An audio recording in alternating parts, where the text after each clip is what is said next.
السلام عليكم ورحمة الله وبركاته. كبدمتو تجالة متوتا هردوفتو تأفلان اندايفتو أكام جرتو نغاكي سني الحمد لله نغاكو تبغجرات بغربيونان إسنغا هجتا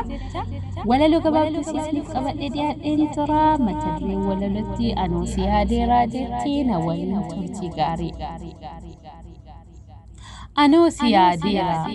إرقا غرغر باني وقاتو كوغيني يادون كينامي إيسي أبسون دنديني Sokondin daqiiqa guyyaan torbee ta'ee tokko lama jettuun torbeenis naanna'ee wal arguuf geenyerra kunoo waggaan ga'e. Bareeda akka kee hin argine takka haalaaf amalli kee qalbii nama rakka'a. Waa garaan jabaatu tasa garaa laaftaa jaalalaan mo'attee hunda qalbii raaftaa. waggaatti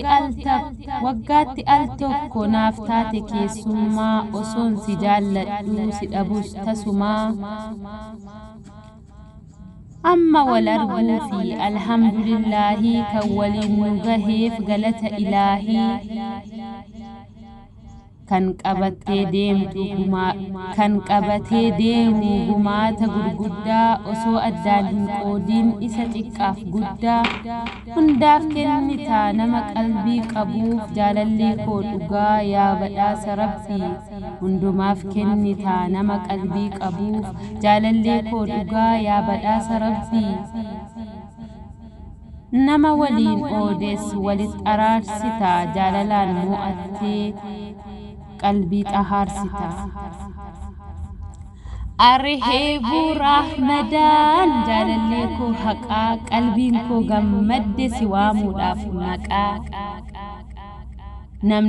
nama hunda beekaa akka laaftu garaa waasitti dhaammadhu Rahmadaan hadaraa badhaasawwan qaalii kan keessa naaf laadhu akkan guyyaa boruu cinqiirraa fagaadhu Lakka hameen qamu wanti an haaja'amu badhaasa keetirraa akkan fayyadamu Rabbii koon kadhadhaa isa sinaaf kenne isa baasiif xaarii naaf kaffalin jenne Rabbii koon kadhadhaa isa sinaaf kenne isa baasiif xaarii naaf kaffalin jenne Waa'ee kee dubbachuuf jecha naaf hin ga'u ji'a carraan milkii keessa namaaf bu'u Yaallen boggoo siraa zaaree ba'addunyaa nagee ba'aakiraa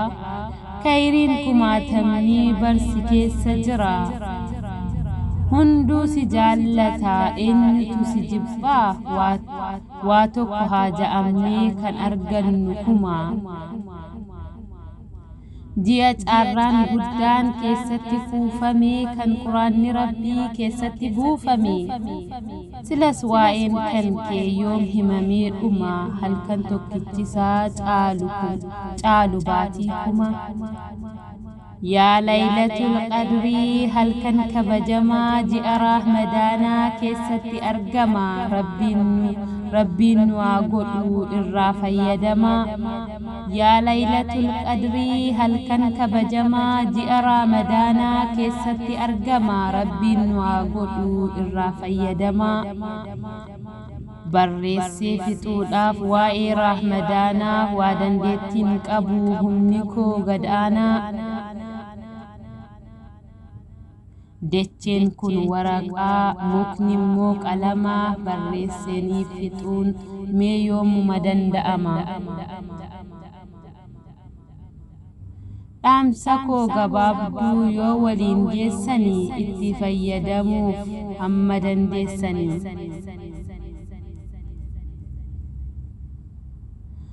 Anas du'aayiidhaan akka hin daganne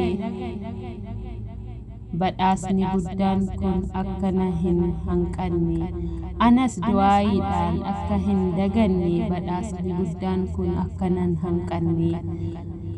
Rahmadaan Mubaarak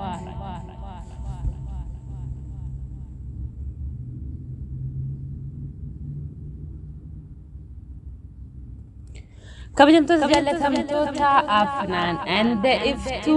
waan dhaggeeffataniif galatoomaa subscribe like share gochuu hin dagatina. Assalamu alaikum warahmatullahi